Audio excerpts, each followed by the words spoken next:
본 방송에서 제공하는 투자 정보는 투자 판단에 대한 조언입니다. 방송에서 제공하는 주식의 가치, 가격 상승 및 하락에 대해서는 방송사에서 보장하지 않습니다. 실시간 정보 브리핑입니다. 게임스톱은 잊어라. 새로운 밈주식 패러데이 퓨처 2000% 폭등. 그동안 월가의 밈주식 랠리를 주도해왔던 게임스톱과 AMC는 급락했는데 전기차 스타트업 패러데이 퓨처의 주가가 급등했습니다. 새로운 밈주식이 출현한 것으로 보입니다. 현지 시간 17일 뉴욕 증시에서 게임스톱은 19.73%, AMC는 5.17% 급락했습니다. 이에 비해 패러데이 퓨처는 급등했습니다. 패러데이 퓨처는 이날 122%까지 치솟았다가 급락하는 등 롤러코스터 장세를 보였습니다. 이 회사는 지난 5거래일 동안 무려 2000% 이상 폭등했습니다. 마이크로소프트 AMD 칩 쓸 것, 엔비디아 2% 급락, AMD는 1% 상승. 미국 최대 시총기업 마이크로소프트가 월가의 생성형 AI 주도주 엔비디아의 경쟁사 AMD의 AI 전용 칩을 쓸 것이라고 밝힘에 따라 AMD는 1% 이상 상승한 데 비해 엔비디아는 2% 급락했습니다. 마이크로소프트는 전일 AMD와 AI 전용 칩 파트너십을 체결했다고 발표했습니다.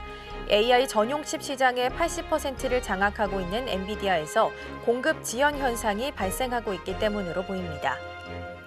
프리포트 맥노란 4% 급등, $10,000 안착 구리값 따라 랠리. 미국의 대표적인 구리 광산업체 프리포트 맥노란 주가가 현지 시간 17일 뉴욕 증시에서 전장 대비 4.21% 급등한 $54.23에 장을 마쳤습니다. 프리포트 맥노란 주가는 업체의 특성상 구리 가격과 높은 상관관계를 보입니다. 최근 런던 금속 거래소 구리 선물 가격이 톤당 $10,000 선에 안착하는 등 랠리를 펼치자 프리포트 맥노란의 주가도 따라서 오르는 양상입니다. 미국 법무부 틱톡 항소법원에 12월 6일까지 판단 요청. 미국에서 쇼폰 플랫폼 틱톡의 잠재적 금지 법률에 대한 법원의 최종 판단이 12월 6일까지 나올 것으로 보입니다. 현지 시간 17일 로이터에 따르면 미국 법무부와 틱톡은 이 같은 내용으로 패스트트랙 일정을 설정해 줄 것을 공동으로 항소법원에 요청했습니다. 중국에 본사를 둔 바이트댄스가 틱톡을 1월 19일까지 매각하지 않으면 미국 본토에서 금지한 법에 대한 법원의 최종 판단 패스트트랙 일정을 설정한 것입니다.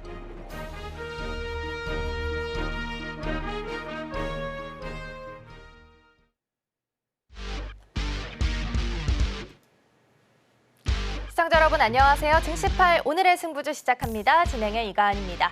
지난주 금요일 뉴욕 증시는 혼조세로 마무리 지었습니다. 다우지수만 유일하게 상승부를 켰는데요. 의미 있는 숫자도 발견이 됐습니다. 128년 만에 다우지수가 종가 기준으로 $40,000 선을 돌파하는 모습을 보이기도 했습니다. 그리고 원자재 가격도 랠리를 좀 이어가고 있습니다. 금 가격 같은 경우에는 $2,400 선을 넘어섰고요. 은도 그리고 구리도 계속해서 우상향 곡선을 그리면서 에브리싱 랠리를 이어가고 있습니다. 다만 우리 증시는 그만큼 좀 따라가 주지는 못하고 있는 모습입니다. 지난주 금요일장이었죠. HLB가 FD 승인 불발 소식이 전해지게 되면서 바로 그룹주들 하한가로 직행을 좀 했고요. 코스닥에는 어쩔 수 없이 부담을 줄 수밖에 없는 상황이었습니다. 이 부분도 잠시 뒤에 함께 체크해 보도록 하겠습니다. 자, 그럼 증시8 오늘의 승부주 힘차게 출발해 보도록 하겠습니다.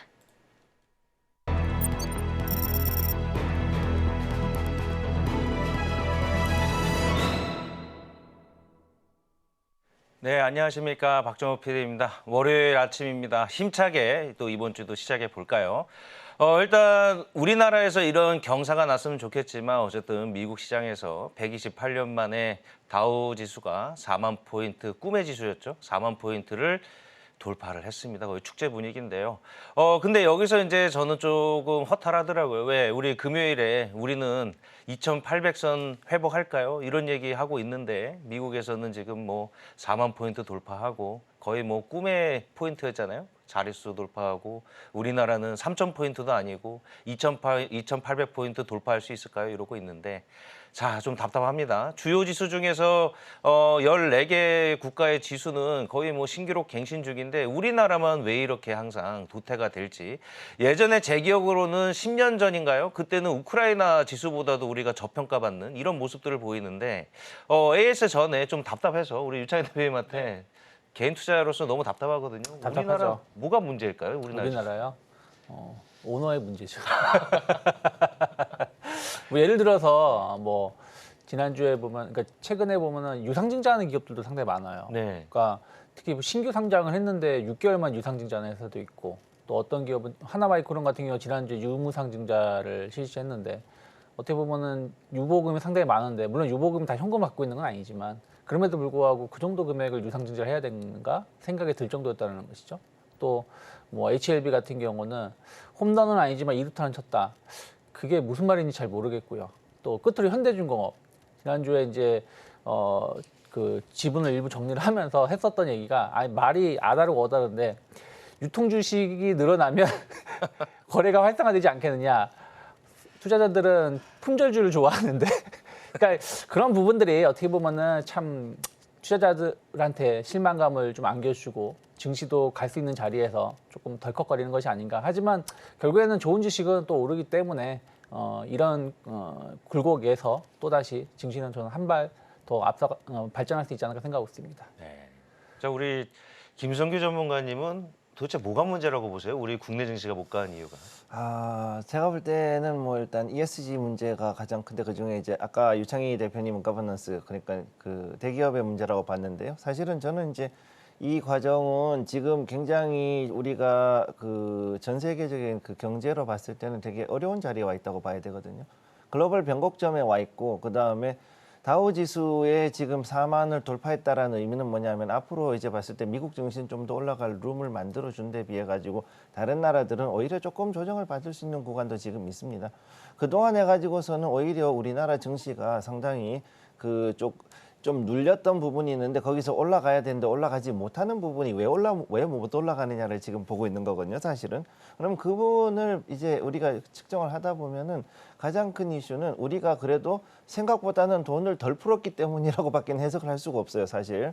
그래서 저는 그동안의 유동량, 그러니까 총통화량이라 그러죠. 그동안 발행이 됐던 자금 M2가 그만큼 따라가지를 않았다. 다른 나라들은 엄청나게 많이 부른 데 비해서 우리는 그래도 긴축을 해가지고 어느 정도 허리띠를 졸라맸기 때문에, 지금 많은 분들이 생각할 때는 이 물가가 많이 올라가고 되게 힘들다 그러지만은 사실 이보다도 더 힘든 상황이 외국에서 벌어지고 있거든요. 그러다 보니까 이거를 여러분들이 보셨을 때 어렵다라기보다는 사실은 저는 지금 오히려 약간 조정받고 다시금 올라갈 수 있는 기준이 아닐까라고 보고 있고, 실제로 추세 자체로 봤을 때 코스피나 코스닥 자체는 그렇게 떨어지거나 한 게 아니라 아직까지는 추세 라인을 따라가고 있기 때문에 이 부분을 좀 지켜보시면 좋겠습니다.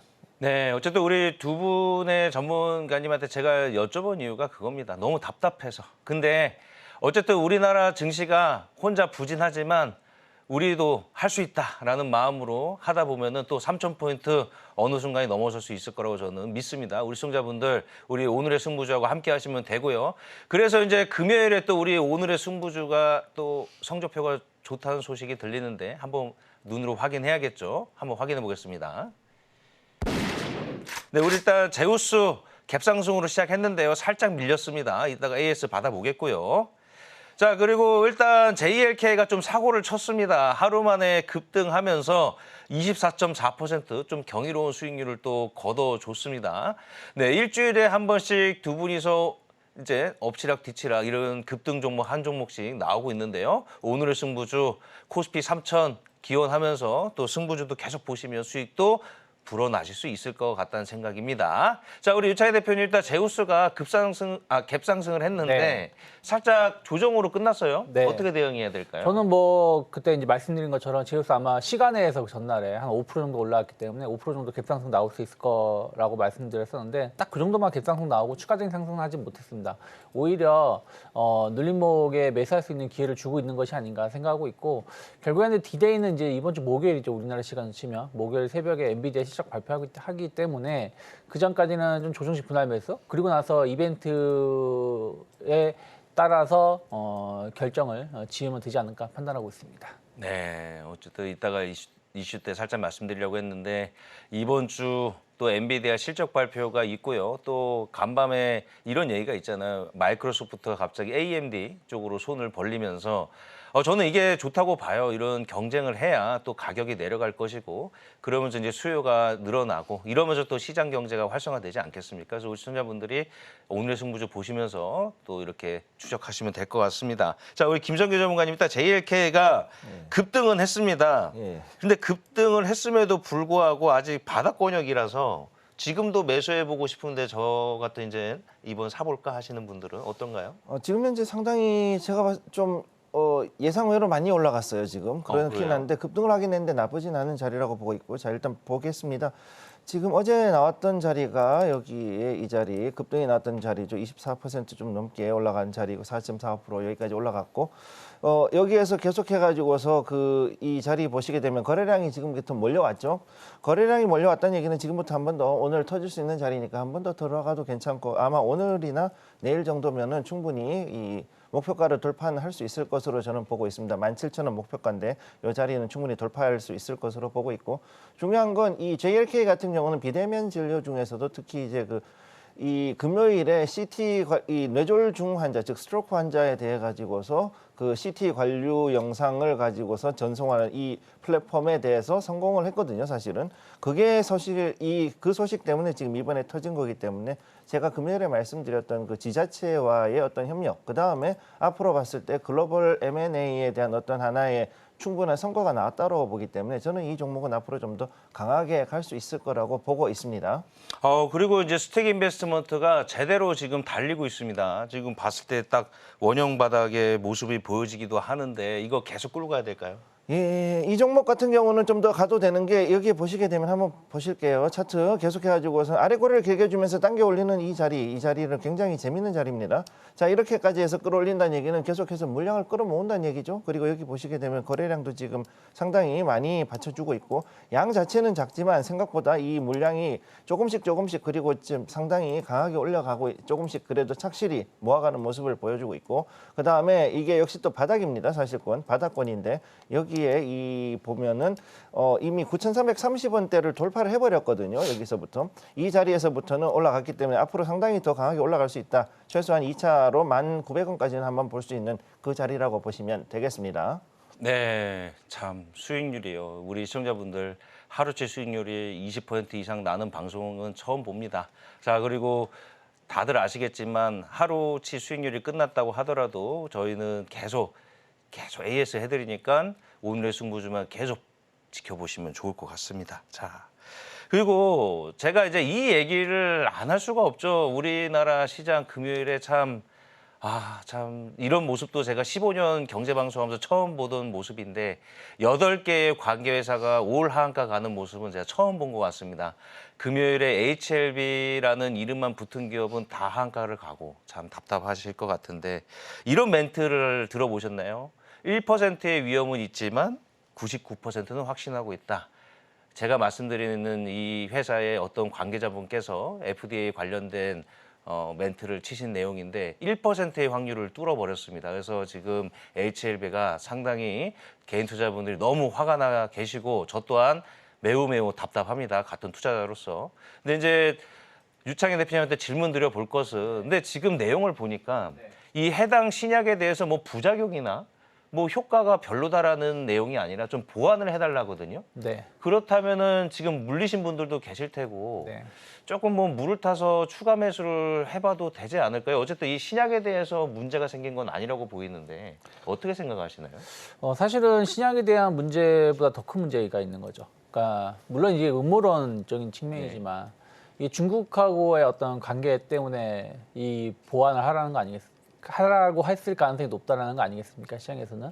근데 이 부분에 대해서는 이미 어느 정도 그러니까 물론 지나고 나서 이런 말씀 드리는 거지만 예상할 수 있었던 부분들도 일부 저는 있었다 생각을 좀 하고 있어요. 왜 그러냐면 미중 관계가 상당히 안 좋은 부분들이고 또 이것을 6개월 안에 이 수정을 하고 뭘 해야 되는데 중국 쪽에서 어떻게 반응을 해줄지 여부도 좀 전 봐야 된다는 생각을 좀 하고 있습니다. 그래서 금요일에 보면 이제 프리보드 종목까지 합치면 9개 종목이 다 하한가를 가면서 이례적인 모습을 보여줬는데 저는 여기서 뭐 이제는 기대감에서 추가 매수를 한다라기보다는 확인을 하고 가야 된다 생각하고 있고요. 그리고 어느 정도 주가에 좀 선반영된 측면이 좀 있었습니다. 금요일에도 말씀드렸지만 이러한 이슈가 FDA 승인을 받는다고 하더라도 HLB의 주가 상승보다는 오히려 다른 바이오주들의 어떤 기대감이 더 나올 수 있다라고 말씀을 드렸었던 것처럼 저는 HLB 이슈는 이제는 투자자들이 한번 당했기 때문에 이게 한 번 처음 당한 건 아니거든요. 예전에도 한번 이런 이슈, 진짜 오래전에도 한번 이런 이슈가 비슷한 게 있었고 그래서 이제는 확인하고 움직일 가능성이 높다 생각을 좀 하고 있고 오히려 저는 이랬을 때 이제 오늘 내일 또 일부 영향이 있을 거예요. 왜냐하면 지난주 금요일에 거의 전 종목이 개파한가로 시작을 했고 그렇게 하한가를 마감을 했기 때문에 오늘도 좀 하락 가능성이 높고 또 이것이 다른 또 신용 물량으로 반대 매매가 나온다라면 시장에 충격을 좀 줄 수 있습니다. HLB 그룹이 20조였는데 지난주 금요일만 날라간 공정으로 날라간 게 5조 정도 된다고 하니까요. 그래서 이러한 진통이 오늘 내일 좀 있으면 저는 오히려 이랬을 때 이런 영향으로 하락한 종목은 전 매수를 해야 된다. HLB가 아니라 좋은 기업이 하락했을 때 매수해야 된다고 생각하고 있고 또 오히려 HLB가 흡수했었던 수급을 다른 제약바이오가 받아가지 못했었던 부분들이 좀 있었거든요. 근데 뭐 아스코라든지 아직 이슈가 좀 있기 때문에 이들 기업들이 그런 수급을 좀 받아간다라면 다른 제약바이오주들은 그래도 좀 주가가 나쁘지 않을 수 있다. 왜냐하면 지난주 금요일도 보시면 뭐 유한양행이라든지 모스코텍이라든지 뭐 이런 바이오주들이 오히려 상승폭을 더 키워나갔었던 부분들이 있었기 때문에 좀 대안주를 찾는 모습은 계속 나올 수 있지 않을까 판단하고 있습니다. 그 유찬희 대표님 아주 중요한 얘기 해주셨습니다. 지금 HLB로 쏠렸던 자금들이 다시 제약바이오로 돈다는 말씀을 해주셨는데 근데 이제 그런 모습이 또 알테오젠에서 좀 포착이 되더라고요. 네. 금요일에 7% 정도 올라가는데 저는 이런 걸 느꼈거든요. MSCI 한국지수에 편입되면서 네. 드디어 이제 제약바이오에서도 조금 믿음직한 안전자산의 느낌? 이런 느낌 있잖아요. 뭐 제약바이오는 성장주에다 좀 약간 위험한 투자로 느껴졌는데 리스크가 네. 많고. 근데 알테오젠은 이제 약간 제약바이오의 삼성전자 느낌? 이런 느낌인데 이 알테오젠 같은 종목 어떻게 보세요? 근데 알테오젠도 좀 많이 오르긴 했어요. 근데 꼭 알테오젠뿐이 아니라 최근에 이제 바이오주의 흐름을 보시면은 그래도 실적이 좀 유의미하게 나오는 기업들 중심으로 해서 좀 버텨주거나 좀 반응을 해주는 것 같습니다. 사실 알테오젠도 뭐 그런 회사기도 하고요. 뭐 제가 지난번에도 언급한 리가켄바이오도 마찬가지고요. 뭐 하늘바이오파마라든지 뭐 셀트리온이라든지 뭐 ABL 바이오라든지 어쨌든 나름대로 수출 계약 레퍼런스가 좀 있거나 혹은 뭐 유한양행이라니 한미약품처럼 어느 정도 안정적인 매출이 확보되어 있는 기업들은 주가가 아주 뭐 엄청 급등하는 건 아니지만 그래도 안정적인 흐름들을 이어가고 있는 부분들이 좀 있습니다. 그래서 수급이 이런 쪽으로 해서 좀 변화가 나온다면 이제는 제약바이오가 사실은 미국 같은 경우도 헬스케어 업종이 성장주는 아니거든요. 근데 우리나라도 당장은 그렇게 못 가겠지만 뭐 길게 본다라면 그런 식으로 해서 어떤 흐름들이 나올 수도 있지 않을까 생각하고 있습니다. 네, 우리 또 유찬희 대표님 말씀 들으면 좀 안심이 됩니다. 이제 HLB 저도 어떤 종목인지는 말씀 못 드리겠지만 가슴이 아픈 상황인데 그래도 이제 제약바이오 쪽으로 수급이 빠져나가지 않고 다른 쪽으로 움직이는 모습들이 보인다 하셨고 저도 그걸 봤기 때문에 제약바이오도 이번 참에 좀 옥석가리기가 된다는 느낌인데 자, 김종현 전문가님한테도 이런 질문. 이제 HLB가 첫 번째 타자로 한 대 맞았단 말이에요. 근데 후속 타자들 있잖아요. 예. 뭐 코오롱 티슈진이나 뭐 HK 이노엔이라는 등등 FDA에 이제 후속으로 이제 승인을 기다리는 기업들이 있는데 이 기업들 조심해야 될까요? 일단은 여러분들이 보셨을 때 임상 관련돼 가지고 특히 2상이나 3상 관련돼 있는 종목들은 아무래도 조금 피할 수밖에 없는 조금 이제 거기에 대해서 겁을 내시는 분들도 있을 거예요. 그래서 여기에서 상당한 어떻게 보면은 만약에 여기서 하락 혹은 급락이 나오면 이제 손바뀜이 또 나올 수가 있겠죠.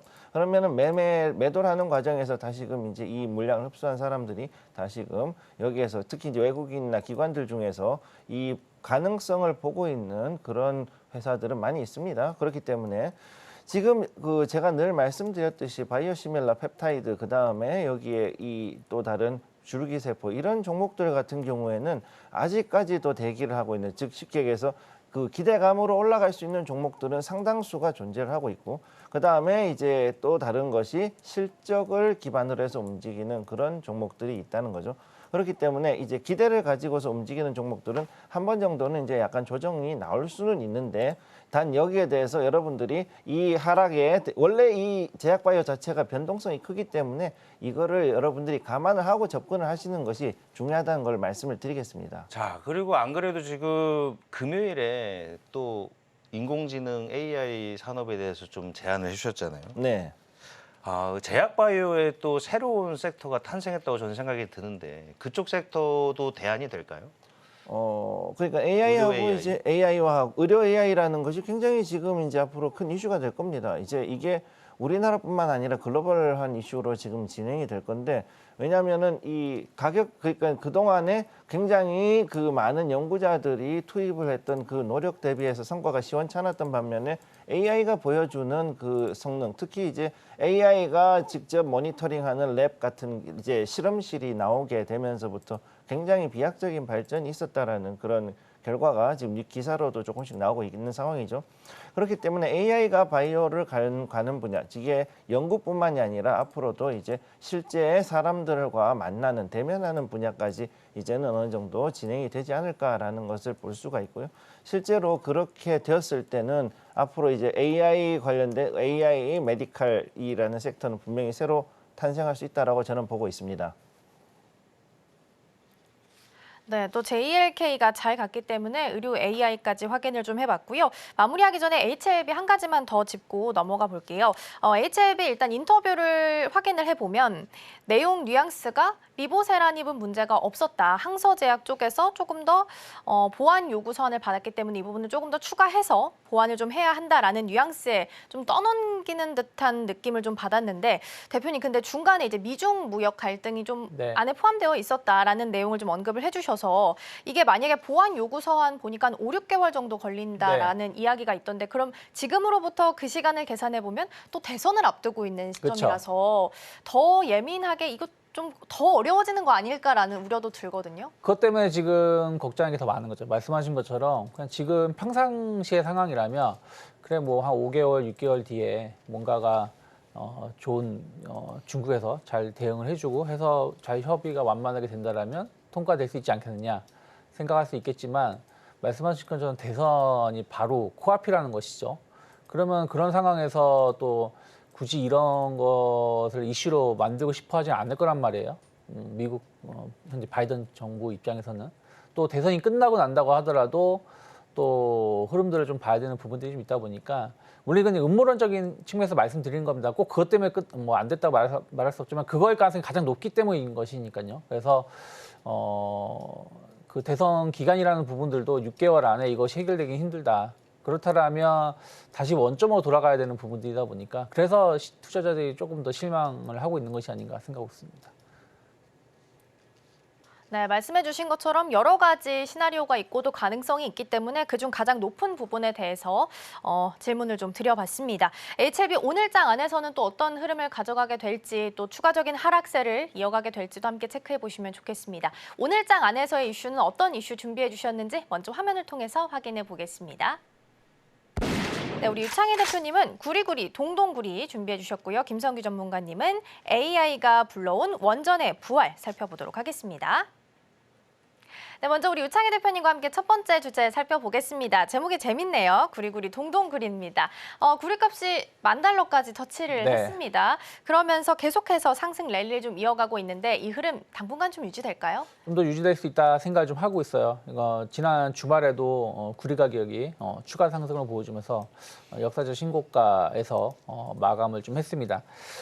골드만삭스 같은 경우는 2024년에 심각한 구리 부족 사태가 발생할 것이라고 전망을 했는데 그 내용 중에서 이유는 이상기후 이슈가 좀 있고요. 또 주요 강산이 좀 폐쇄를 하고 있다라는 거죠. 수익성이 없기 때문에 폐쇄하고 있고 오히려 계속 M&A를 확대하면서 시장 선점을 하려고 해도 그게 잘 안 되고 있다라는 소식들이죠. 거기다가 투자가 부족했다. 그동안 투자를 많이 못했다라는 것입니다. 그렇기 때문에 노후화된 광산도 많이 있고 이러한 것들이 생산에 상당히 좀 불안하다라고 말을 하고 있습니다.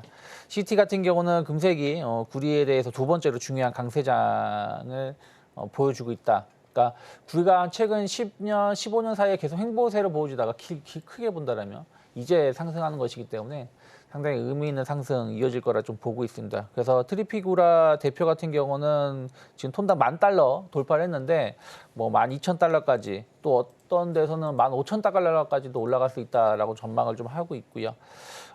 구리 수요는 최소 2035년까지 한 2배 이상 늘어날 것으로 전망을 하고 있는데 뭐 신재생 에너지라든지 뭐 청정수도 인프라 구축 등 사용되는데 우리가 이제 구리가 많이 사용되는 쪽을 본다라면 자료화면도 있지만 AI 관련돼서도 사용이 많이 되고 있고요. 또 신재생 에너지, 또 전기차, 전력망 재구축. 그러니까 우리가 단순하게 전력망이 재구축되니까 뭐 변압기라든지 전선 쪽에만 들어간다고 생각하시겠는데 우리가 이제 전기차 충전소만 하더라도요. 완속 충전소에 들어가는 구리가 한 7km 정도 들어가는데 급속 충전기에 들어가는 구리는 한 25km 정도 구리가 들어간다고 합니다. 그러면 상당한 구리 수요는 이 충전소가 지금 다 끝난 게 아니지 않습니까? 이제 막 설치가 들어가는 거기 때문에 구리 수요가 이런 쪽에 들어가고요. 또 전기차, 그러니까 내연기관 차량에 들어가는 것보다 전기차에 들어가는 구리 양이 한 6, 7배 들어간다고 하고요. 그리고 그 하이브리드 차량에는 한 3, 4배 이상 구리가 더 들어간다고 합니다. 그런데 앞으로 이제 뭐 내년, 내후년 계속 갈수록 내연기관 차량보다는 하이브리드 차량 혹은 전기차의 판매 비중이 계속 높아질 거라는 것이죠. 이런 부분들이 산업 구조가 좀 변화가 되고 있다. 그래서 오히려 구리의 수요는 구조적으로 늘어날 수밖에 없다. 지금 평가가 되고 있습니다. 그래서 그런 것들을 본다라면 지금 구리 가격이 상승하는 부분들이 물론 투기적 수요가 들어와서 상승하는 부분들도 있지만 이게 구조적으로 수요가 급증을 하기 때문에 올라간다라면 새롭게 좀 재평가를 해야 된다라고 좀 해석을 하고 있는 것도 있습니다. 그래서 지난 주말에도 보면 카메코라는 회사가 이건 이제 그 원전 우라늄을 관리하는 회사인데 이 회사가 6% 이상 상승하면서 신고가를 보여줬고요. 그리고 앞에서도 말씀하셨지만 프리포트 맥모란 같은 경우도 신고가를 보여줬고요. 또 알코아 같은 경우도 물론 이제 구리는 아니지만 지금 구리가 상승을 하면서 비철금속, 뭐 알루미늄이라든지 뭐 은이라든지 이런 부분들도 같이 연동해서 상승을 하고 있는 부분들이기 때문에 이런 기업들이 계속 신고가 행진을 좀 보여주고 있다는 얘기는 우리나라에 구리를 취급하는 기업하고 또 하나가 폐배터리죠. 이런 것을 이쪽 관련해서 이슈가 좀 있는 기업들 충분히 다시 한번 주목을 받을 수 있지 않을까 저는 생각을 좀 하고 있습니다. 네, 구리 가격이 계속해서 상승을 하면서 비철금속까지 연동이 좀 되고 있습니다.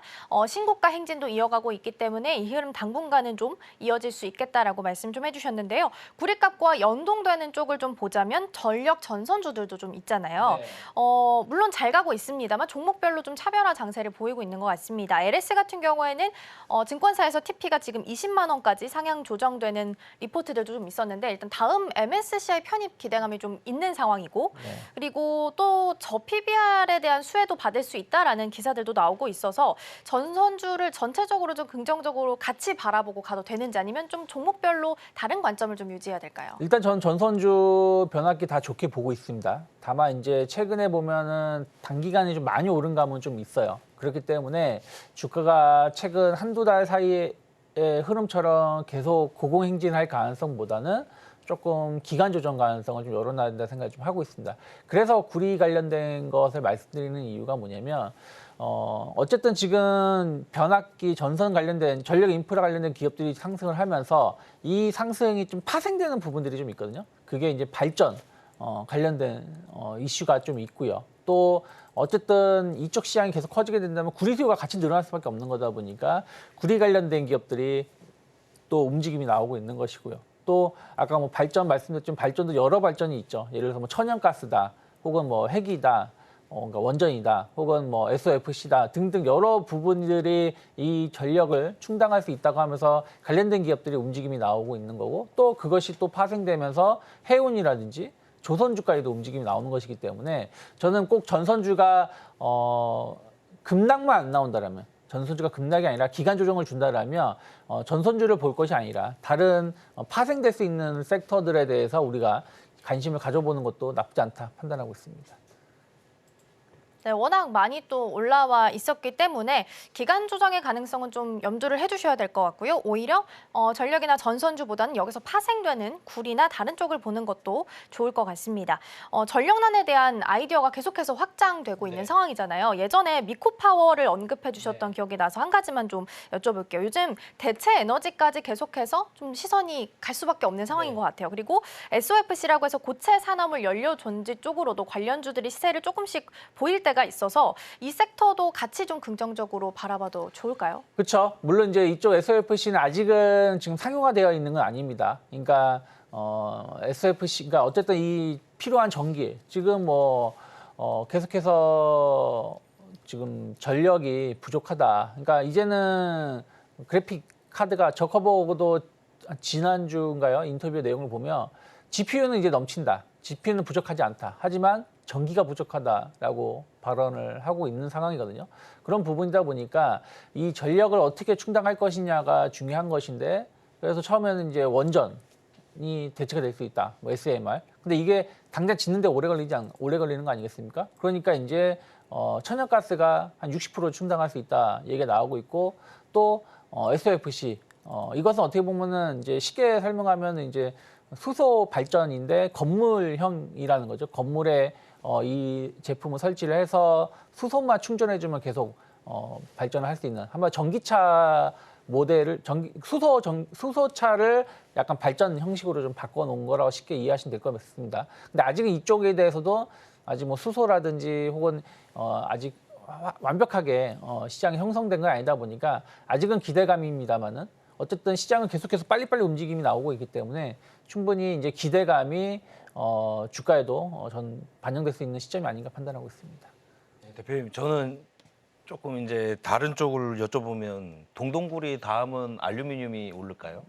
뭐 저는 같이 움직이지 않을까 생각을 좀 하고 있어요. 알루미늄도 결국에는 수요가 늘어날 수밖에 없는 부분이거든요. 왜냐하면 배터리 시장은 계속해서 커질 수밖에 없는 것이고 거기에 사용되는 게 알루미늄이 사용되고 있는 것이죠. 그리고 또 제가 지난주에도 말씀드렸습니다마는 미중 무역 분쟁 이슈가 더 확대가 될 수밖에 없는 상황인 것이고 그러면 이런 희귀광물 관련해 가지고도 규제가 들어간다라면 또 관계된 기업들이 또 반사익을 누릴 수 있는 부분들이 있다 보니까 저는 비철금속 관련해서는 조금 더 긍정적인 시각을 이어갈 수 있지 않을까 생각하고 있습니다.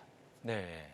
이제 구리값 얘기를 해주셔가지고 어쨌든 구리값이 올라간 이유는 말씀 들어보니까 어쨌든 AI 관련된 데이터 센터나 전기차 관련돼 가지고 전력난에 따라서 오르는 거잖아요. 거기다 이제 환경적인 요인도 있지만요. 그 뭐 환경적으로 오염이 심각해서 구리 생산량을 줄인다 뭐 이런 영향도 있었지만 결국에는 전력난부터 시작된 것 같아요. 김성규 전문가님이 예전에 이제 MLCC 관련된 종목을 한번 제안을 해주셨고, 네. 그래서 이렇게 이제 전력난으로 인해서 관련된 원자재 가격들이 올라가니까. 이제 제가 생각할 때는 MLCC가 어쨌든 전장 제품의 댐 역할을 하잖아요. 네. 일정적으로 전력을 컨트롤해갖고 제가 듣기로는 뭐 전기차 같은 경우에는 뭐 1만 개 이상이 들어간다고 하고 뭐 핸드폰은 한 1000개 이상 들어간다고 하는데 왜 이 얘기를 드냐면은 삼성전기에서 금요일 날 발표를 했어요. MLCC 쪽으로 네. 앞으로 올인을 하겠다. 예.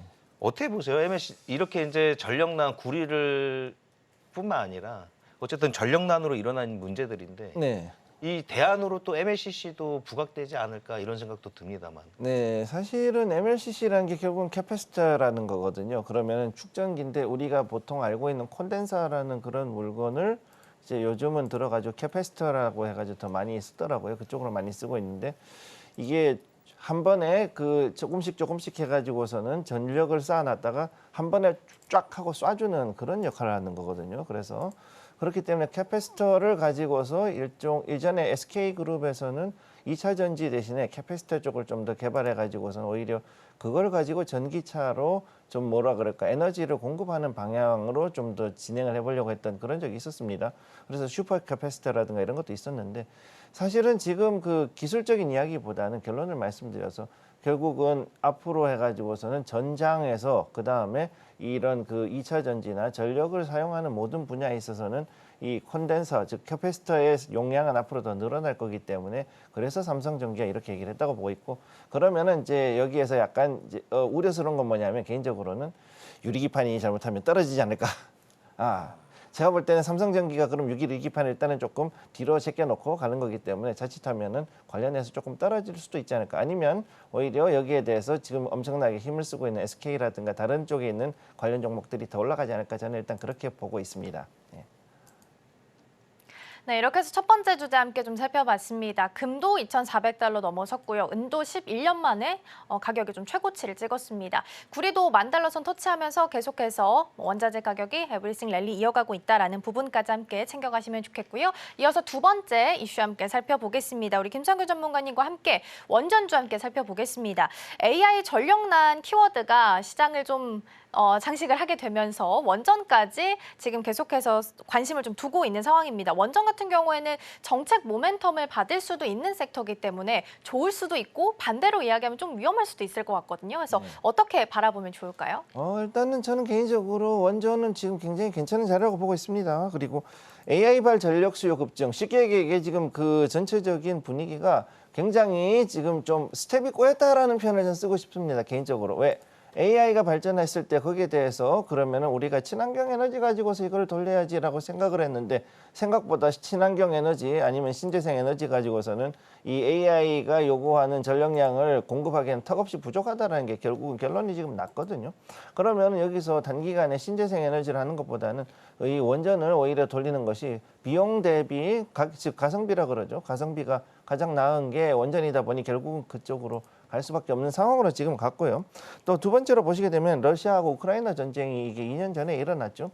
그 당시 이후에 이제는 글로벌 에너지 공급난이 그때 굉장히 심각해졌고 가스를 잠가버리니까 그 다음에 전력으로 돌아가야 되다 보니 엄청나게 많은 그 전력에 문제가 생겼던 거를 모두가 볼 수가 있습니다. 그리고 또 실제로 그 천연가스 파워 즉 그 발전소가 가스 발전소가 돌아가지 못하다 보니까 이로 인해서 결국은 원전에 대한 문제가 더욱더 필요성이 제기가 되었고요.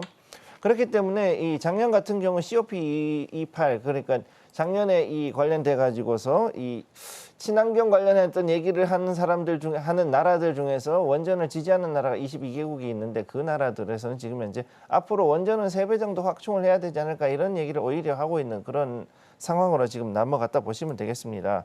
그래서 지금 여기 보면 상당히 재밌는 게 그 앞으로 일본 같은 경우도 그 후쿠시마 원전 때문에 그렇게 좀 혼이 나고서도 결국은 앞으로 봤을 때 중단된 원전을 좀 더 재가동을 해야 되지 않을까. 그리고 이제 앞으로 최대 활용을 해야 된다는 얘기를 하고 있기 때문에 앞으로는 이게 2030년까지 했을 때 원자력 비중을 20에서 22%까지 올리려고 하고 있고 그다음부터 스웨덴 같은 경우도 그동안에 우리가 알고 있는 이미지와는 다르게 원전 신설을 제한했는 거를 앞으로 이제 철회하고 앞으로 우리도 좀 원전 돌려야 되지 않을까로 이제 돌아가면서 2045년까지는 앞으로 10기 정도를 더 신설할 것이다. 즉 우리가 생각했던 것과 다르게 상당히 많은 국가들이 앞으로 원전에 대해서 결국은 더 갈 수밖에 없는 그런 상황으로 가 있죠. 그리고 중요한 것이 뭐냐면은 북유럽 국가들 중에 상당수가 온라인 게임이라든가 아니면 데이터 센터를 이용하는 어떤 그런 프로그램 소프트웨어 쪽으로 해가지고 상당히 강국인데 이들이 이 시스템을 유지하기 위해서는 결국은 원전이 들어가야만 하는 상황에 지금 들어왔다라는 게 또 다른 아이러니라고 보겠습니다. 자, 그래서 여기서 보면은 특히 미국이 이제 전 세계에서 가장 많이 원전을 돌리고 있죠. 91기를 돌리고 있는데 그 중에서 이제 그 완전히 문을 닫았던 즉 폐로를 했다 그러죠. 문을 닫았던 미시간에 있는 팔리세이드를 지금 다시 원전 재가동하는데 국고 보조금 15억 달러가 지원이 된다라는 이야기까지 지금 하고 있고 그렇기 때문에 이런 걸로 보면 앞으로 그 원전에 대한 이야기들은 좀 더 많이 나올 수밖에 없습니다. 그래서 특히 이제 그린본드가 특히 재밌는 게 원전을 짓는데 이게 청정 에너지에 들어가니까 그린본드 쉽게 얘기해서 친환경 본드 채권을 발행을 해가지고 이걸로 짓겠다라는 얘기를 하는 거죠. 그래서 미국이나 캐나다 그다음 EU 이런 데서 4건이 지금 나와 있는데 34억 달러 규모로 지금 발행이 되고 있는 그런 상황이라고 보시면 되겠습니다. 네, 두 번째 이슈로 원전 함께 좀 살펴봤습니다.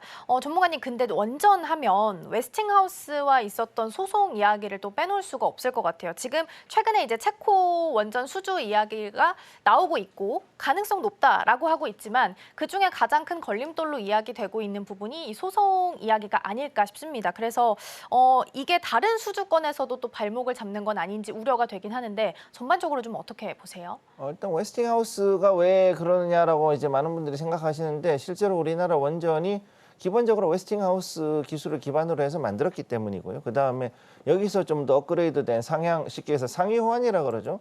상위 호환 버전이 이제 APR 1400이라고 부르는 그 우리 한국형 경수로 원전이 지금 현재 나와가지고 우리는 이거를 지금 아랍에미레이트에 수출을 하고 그 다음에 다른 나라에도 지금 이 APR 1400을 수출하려고 그러는 거죠. 문제는 이게 원천 기술은 웨스팅하우스에서 가지고 있으니까 너희가 나하고 얘기를 해야 돼라고 지금 해서 발목을 잡고 있는 건데 미국에 얘기하는 건 간단합니다. 지금 현재 시공을 너희가 좀 해줬으면 좋겠어. 근데 지금 문제는 뭐냐? 우리가 지금 하려고 그러니까 비용이 너무 많이 드니 너희가 좀 싸게 해줬으면 좋겠고 그 대신 우리도 기본적으로 원천 기술은 가지고 있으니 이 기술을 너희가 가지고 있는 걸 좀 내놔라. 즉 우리가 가지고 있는 APR 1400이 가지고 있는 엄청난 안정성이거든요. 기존에 있던 웨스팅하우스 대비했을 때 1000배 정도 더 성능이 그 안전성에 대해서 확보가 돼 있는 물건이다 보니까 여기에 대한 기술들을 이제 좀 더 받아내기 위한 어떤 그 협상 전략이 아닐까라고 보고 있는데 이 부분에 대해서는 아무래도 좀 더 시간을 두고 경과를 지켜보면은 될 거라고 보고 있고요. 실제로 설계가 전체 프로젝트에서 한 4% 이상 차지하지 않는 부분이니까 그렇게 큰 문제는 아니라고 보고 있습니다. 네, 우선 웨스팅하우스 관련된 이야기들은 뉴스 체크하시면서 조금 더 시간을 두고 보셔야 될 것 같습니다. 자, 그럼 이 이슈와 관련해서 어떤 종목들 오늘장 안에서 보면 좋을지 승부주 확인하러 함께 가보시죠.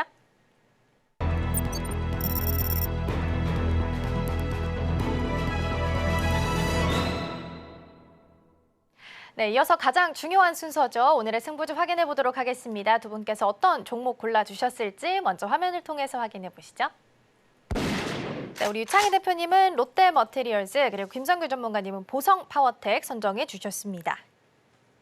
네, 먼저 우리 유창희 대표님과 함께 살펴보겠습니다. 이 종목은 어떤 전략 함께 세우면 좋을까요? 네, 일단 이 기업은 구리 동박을 생산을 해서 판매하는 기업이죠. SKC랑 비슷한 기업이라고 좀 보시면 될 것 같은데 이게 구리 가격에 연동해서 제품 가격이 결정되는 부분들이 좀 많이 있습니다. 그래서 구리 가격이 상승하거나 하락하게 되면 제품 가격이 하락을 하거나 상승하는데 2, 3개월 정도 시간차가 발생한다고 해요.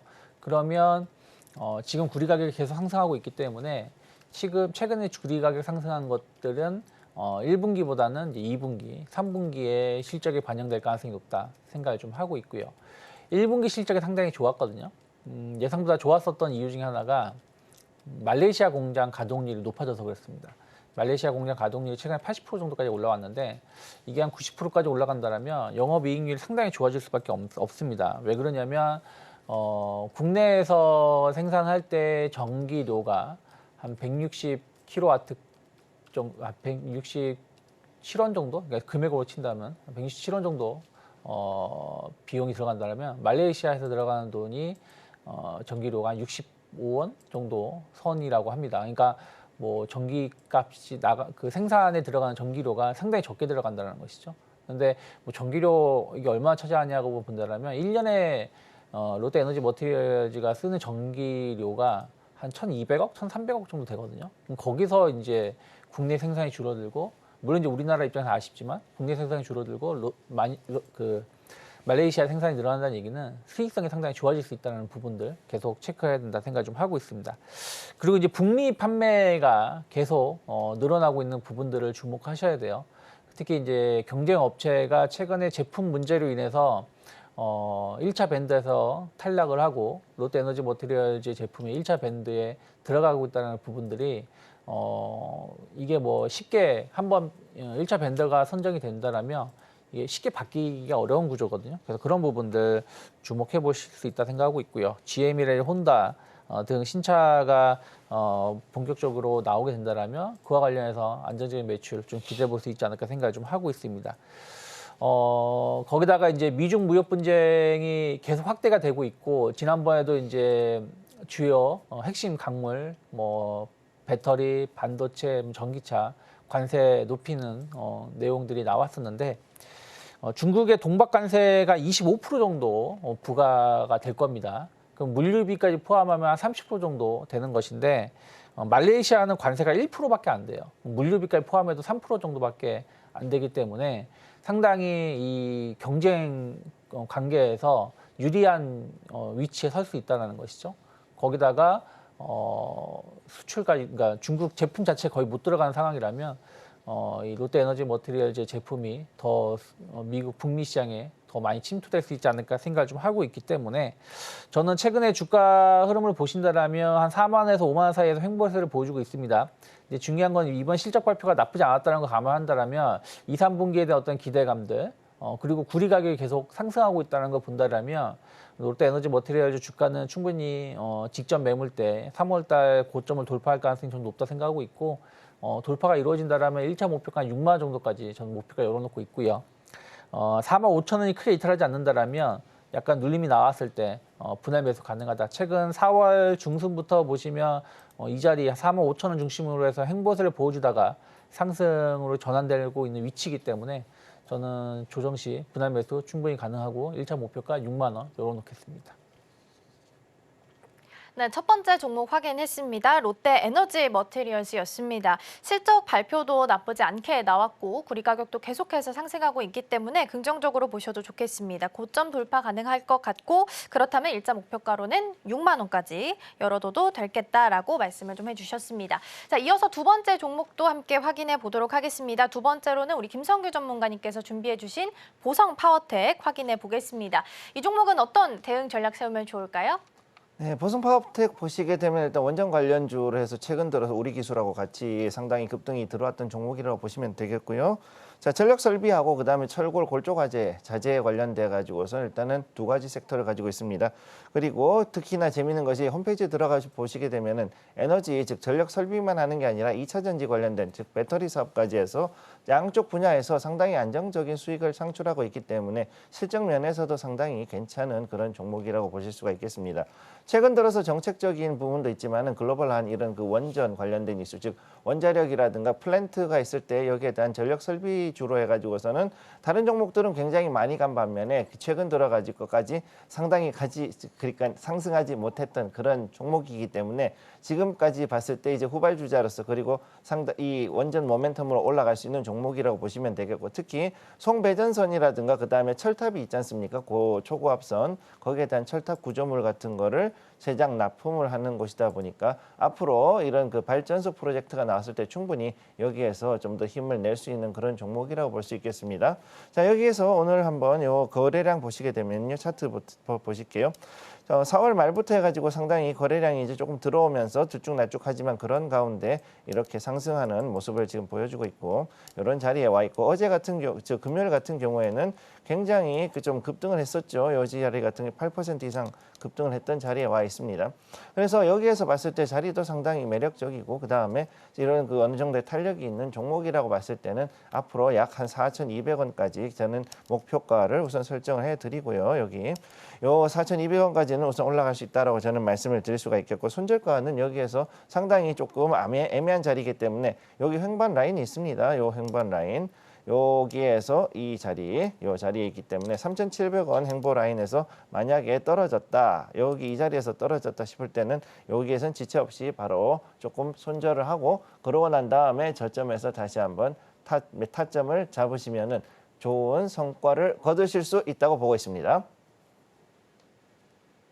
네, 두 번째 종목 함께 살펴봤습니다. 보성 파워텍이고요. 2차 전지 그리고 전력 설비까지 여러 가지 모멘텀 가지고 있는 종목이다라고 말씀해 주셨습니다. 목표가 4,200원이고요. 손절가는 3,700원 언급해 주셨습니다. 이 두 가지 종목 하루 동안 얼마나 수익률을 냈는지 궁금하다 하시는 분들께서는 오늘장, 내일장 2부를 통해서 확인 가능하니까요. 이 부분도 많은 관심 부탁드리겠습니다.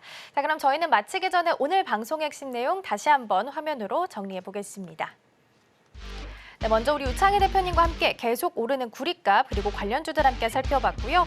그리고 우리 김성규 전문가님과 함께 AI가 불러온 원전의 부활에 대한 내용 살펴봤습니다. 오늘의 승부주로는 롯데에너지 머티리얼즈 그리고 보성 파워텍 꼽아주셨습니다.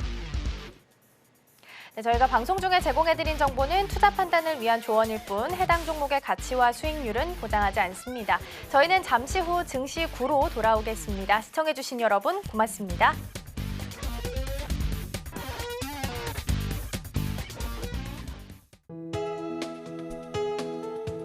본 방송에서 제공하는 투자 정보는 투자 판단에 대한 조언입니다.